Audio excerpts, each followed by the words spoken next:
شروع کرتا ہوں اللہ کے نام سے جو بڑا مہربان اور عطاء دیوان ہے۔ آداب ناظرین، میں ہوں آپ کا میزبان عبد الواجد اور آپ دیکھ رہے ہیں تسنیم ٹی وی۔ ناظرین، بنیاد اسلام کی اس خاص پیشکش میں آپ کا استقبال کرتا ہوں۔ بنیاد اسلام کی اس پیشکش میں ہم آپ صلی اللہ علیہ وسلم کی سیرت طیبہ کی معلومات حاصل کر رہے ہیں۔ جانیں گے آج کی اس خاص پیشکش میں صلح حدیبیہ کے بارے میں۔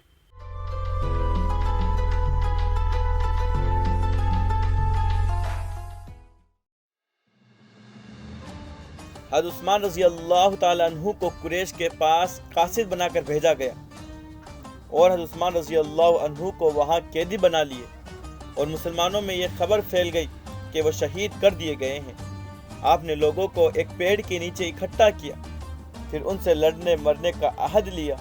اس عہد کو ہماری تاریخ میں بیعت رضوان کہا گیا ہے، کیونکہ اللہ نے یہ عہد کرنے والوں سے اپنی رضامندی قرآن مجید میں ظاہر کی ہے۔ اس میں 1400 آدمی شامل تھے۔ وہ پیڑ جس کے نیچے آپ نے یہ عہد لیا حضرت عمر رضی اللہ عنہ کی خلافت تک موجود تھا۔ لوگ اس کا طواف کرنے لگے تو آپ رضی اللہ عنہ نے اس کو کٹوا دیا۔ مکہ والوں کو اس عہد کا حال ملا تو بہت ڈرے۔ جو ذرا سمجھ والے تھے وہ بولے خیریت اسی میں ہے کہ صلح کر لو، کسی کو پھر بھیجو، اب کے سال واپس چلے جائے، اگلے سال آئے، ہم کو اعتراض نہ ہوگا، ہماری بات رہ جائے، عرب کے لوگ ہم کو تانے نہ دیں، اتنے ہی ہماری خواہش ہے۔ سہیل بن عمرو کو قاصد منتخب کیا گیا۔ وہ آپ سے بات کرنے چلے، ان کو آتے دیکھا تو آپ صلی اللہ علیہ وسلم نے فرمایا، اب قریش ہم سے صلح کرنا چاہتا ہے۔ میں تو یہ پہلے ہی کہہ چکا ہوں کہ آج میری طرف سے ان کے لیے ہر قسم کی نرمی ہوئے۔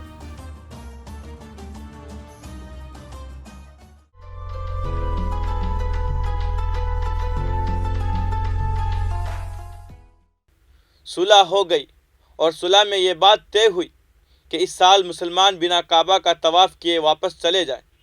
مسلمان تلوار کے علاوہ جو میان میں رہے گی دوسرا کوئی ہتھیار ساتھ نہ لائے۔ قریش پورے طور پر مکہ کو خالی کر دے جب مسلمان داخل ہو۔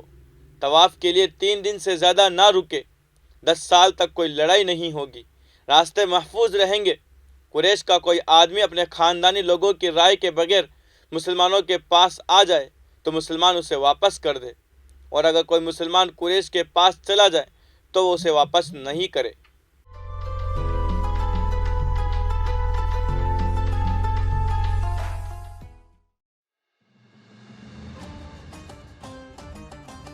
عرب کے دوسرے قبیلوں میں سے ہر آدمی آزاد ہوگا کہ مسلمانوں اور قریش میں سے جس سے چاہے ملے۔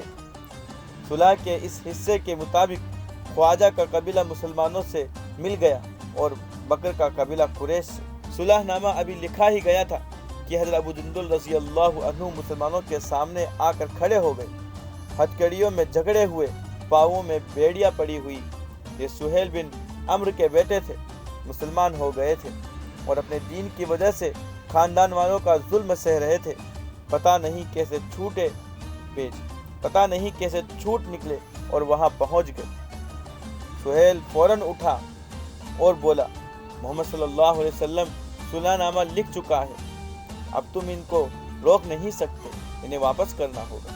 اتنی دیر میں ابو جندل رضی اللہ عنہ سامنے آ کھڑے ہو گئے۔ وہ کہہ رہے تھے، بھائیو کیا کہتے ہو، میں واپس جاؤں اور یہ کافر میرے دین کی وجہ سے مجھے تکلیف پہنچاتے رہے؟ آپ نے ان کی بات کا کوئی جواب نہیں دیا۔ سہیل کو خطاب کر کے فرمایا، ہاں صلح نامہ لکھ چکا ہے، ہم اس کے خلاف کوئی کام نہیں کریں گے۔ پھر ابو جندل رضی اللہ عنہ کو تسلی دی اور فرمایا، ابو جندل صبر کرو، اللہ پر بھروسہ کرو، وہ جلد ہی تمہارے چھٹکارے کی کوئی راہ نکال دے گا۔ ابو جندل رضی اللہ عنہ کی واپسی مسلمانوں کے لیے بہت مشکل تھی۔ وہ تڑپ اٹھے، خون کے گھونٹ پی کر رہ گئے، لیکن کیا کرتے، صلح نامہ لکھ چکا تھا۔ اللہ اور اس کے رسول صلی اللہ علیہ وسلم کی یہی مرضی تھی۔